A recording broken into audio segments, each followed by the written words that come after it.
자, 여러분, 바로 본론으로 돌아볼까요? 오늘 우리가 같이 분석해볼 딜레마는 바로 현대 생산관리 현장의 뼈아픈 현실입니다. 아마 평소에 이런 구조적인 문제나 일의 효율성에 관심 많으셨던 분들이라면 오늘 다룰 계획과 현실의 충돌이라는 주제가 진짜 흥미롭게 다가오실 거예요. 도대체 생산관리자라는 이 중요한 직업이 왜 현장에서 길을 잃게 되었는지, 그리고 어떻게 하면 그 늪에서 완벽하게 빠져나올 수 있는지 오늘 저와 함께 그 명쾌한 해답을 추적해 보겠습니다. 준비되셨죠? 여러분, 보통 원청사의 생생관리자라고 하면 어떤 일상을 떠올리시나요? 멋지게 공정계획을 세우고 전체적인 흐름을 통제하는 모습? 그런데요, 현장에서 이분들이 진짜 무슨 일을 하고 있을까요? 놀랍게도 우리가 이상적으로 그리는 관리자의 모습과 실제 현실 사이에는 정말 엄청난 혼란과 격차가 존재합니다.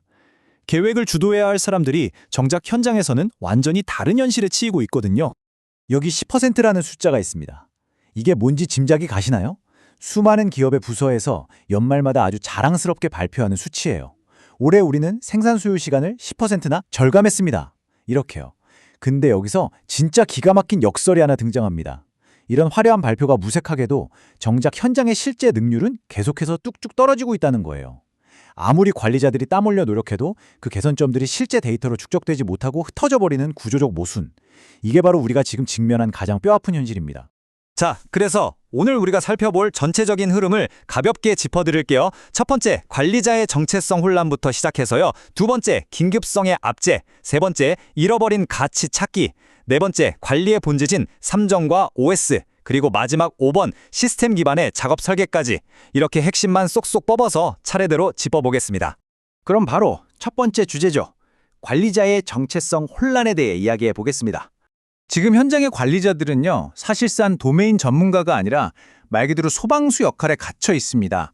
엉뚱하게 공급된 자재 찾으러 하루 종일 공장을 헤매고 다니고요. 체계적인 계획은커녕 그때그때 땜질식으로 즉흥적인 지시를 내리기 바빠요. 게다가 정작 현장 개선을 고민해야 할 시간에 책상에 앉아서 예산 서류나 만들고 있죠. 결국 작업자들한테 꼭 필요한 필수 안전수칙이나 노하우를 공유하는 진짜 관리는 완전히 뒷전으로 밀려나게 됩니다. 이러니 당사자들은 내가 대체 여기서 뭘 하고 있는 건가 하고 깊은 자괴감에 빠질 수밖에 없는 겁니다. 이어서 두 번째 파트, 이 모든 혼란의 원인인 긴급성의 압제입니다. 다들 이 아이젠하워 매트릭스 한 번쯤은 보셨죠? 업무를 중요한 일과 시급한 일로 나누는 아주 유명하고 상식적인 도구잖아요. 그런데 여기에 우리가 진짜 쉽게 빠지는 무서운 함정이 하나 숨어 있습니다. 원래는 부가가치가 높은 일을 가장 먼저 해야 하잖아요. 그런데 현실에서는 마감일이 코앞에 다가온 일들이 뇌 속에서 갑자기 이게 제일 중요한 일이야 하고 둔갑해버린다는 겁니다. 결국 우리는 시한폭탄 째깍거리는 일들에만 끝없이 끌려다니게 되는 거죠. 자, 이걸 우리는 오늘 긴급성의 압제라고 부를 겁니다. 진짜 가치익도 중요한 업무는 당장 안 해도 안 혼나니까 하면서 구석에 방치해둬요. 대신에 그냥 급하기만 하고 별 가치도 없는 일들 처리하느라 하루 8시간을 다 날려버리죠. 그러고는 퇴근길에 그래도 오늘 급한 건 다 쳐냈다 하면서 거짓된 안도감에 푹 젖어버립니다. 정작 내 역량을 키우고 시스템을 발전시킬 기회는 완전히 날려버린 채로요. 무섭지 않나요? 그런데 여러분, 이게 그냥 단순히 일의 효율이 좀 떨어지네 하고 넘길 문제가 아닙니다. 이 긴급성의 압제가 사람을 어떻게 망가뜨리는지 아시나요? 실제로 통계를 보면 생산부서 리더들의 무려 절반 이상이 극심한 번아웃을 겪고 심지어 공황장애나 정신과 치료까지 받는다고 해요.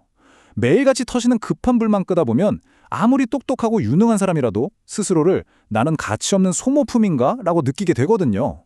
사람을 완전히 고갈시키는 덫인 셈이죠. 자, 그럼 이제 세 번째. 이 늪에서 빠져나와 우리가 잃어버린 진짜 가치를 어떻게 다시 찾을 것인가를 볼 차례입니다. 이 두 가지 상황을 한번 딱 비교해 볼게요. 한쪽에는 잃어버린 자재 찾으러 뛰어다니고 윗선에 보고할 차트 예쁘게 색칠하는 일들이 있습니다. 당장 누가 소리치고 있으니까 엄청 시급해 보이죠? 근데 사실 부가가치는 0에 가깝습니다. 반면에 다른 쪽을 보세요.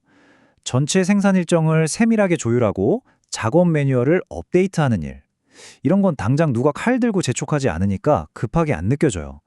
하지만 장기적으로 회사를 굴러가게 만드는 그야말로 엄청나게 부가가치가 높은 진짜 일이라는 거죠. 이 가치를 아주 구체적인 돈으로 한번 환산해 볼까요? 여기 20만 원이라는 금액이 있죠. 하루에 작업자 한 명에게 제대로 된 작업 매뉴얼이 전달되었을 때 그 종이 한 장이 갖는 실질적인 가치입니다. 만약 이 똑같은 공정이 1년에 20번만 반복돼도 매뉴얼 하나가 무려 400만 원어치의 가치를 증출하는 거예요. 매일 밤새워서 새로운 매뉴얼을 쓰라는 게 아닙니다. 기존의 매뉴얼을 상황에 맞게 조금씩 다듬어가는 것. 바로 이게 관리자가 만들어내야 하는 진짜 어마어마한 가치인 겁니다. 네 번째로 넘어가 보죠. 드디어 나옵니다. 생산관리의 본질인 삼정과 OS입니다.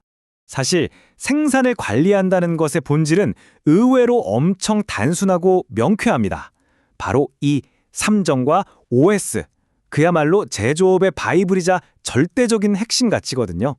이건 아까 말한 그 허둥지둥 불만 끄고 다니는 반응형 관리에서 벗어나서 모든 상황을 사전에 완벽하게 세팅하고 통제하는 주도적 관리로 우리를 구출해줄 최고의 도구 세트입니다. 자, 3정부터 하나씩 가볍게 뜯어볼까요? 첫째, 정품. 작업 표준서를 칼같이 지켜서 쓸데없는 재작업을 애초에 막아버리는 겁니다. 둘째, 정시. 이건 타이밍이죠.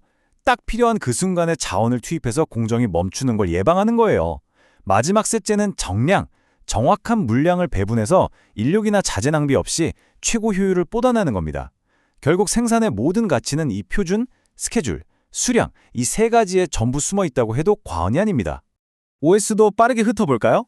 정리, 정돈, 청소, 청결, 그리고 이 모든 걸 습관으로 만드는 습관화. 솔직히 들으면 진짜 너무 기본적이고 당연한 얘기 같잖아요. 그런데 현장에 가보면 관리자들이 당장 눈앞에 민원 처리하고 보고서 쓰느라 제일 먼저 내팽개치는 게 바로 이 OS입니다.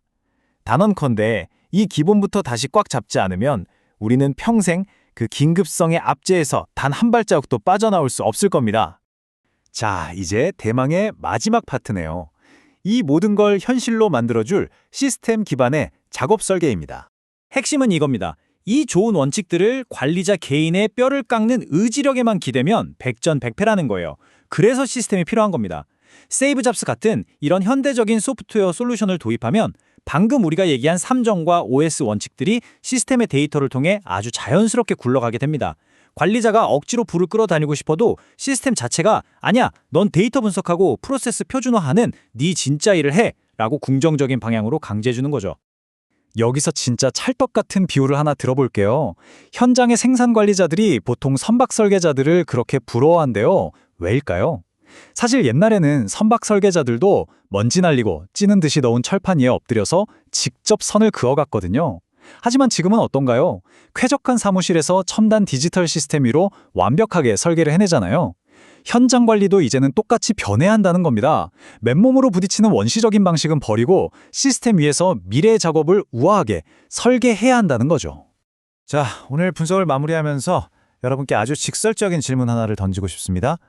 언제까지 의미 없이 터지는 그 급한 불만 끄면서 여러분의 그 귀한 역량을 갉아먹히시겠습니까? 이제는 눈앞에 민원에 휘둘리는 소방수가 아니라 진짜 도메인 전문가로서 우리 현장의 미래를 주도적으로 설계할 게임입니다. 그 시스템의 힘을 빌려서 지긋지긋한 긴급성의 압제에서 완전히 탈출하시길 바랍니다. 오늘 이 내용이 여러분의 생각에 작은 스파크를 일으켰기를 바라면서 끝까지 집중해 주셔서 정말 감사합니다.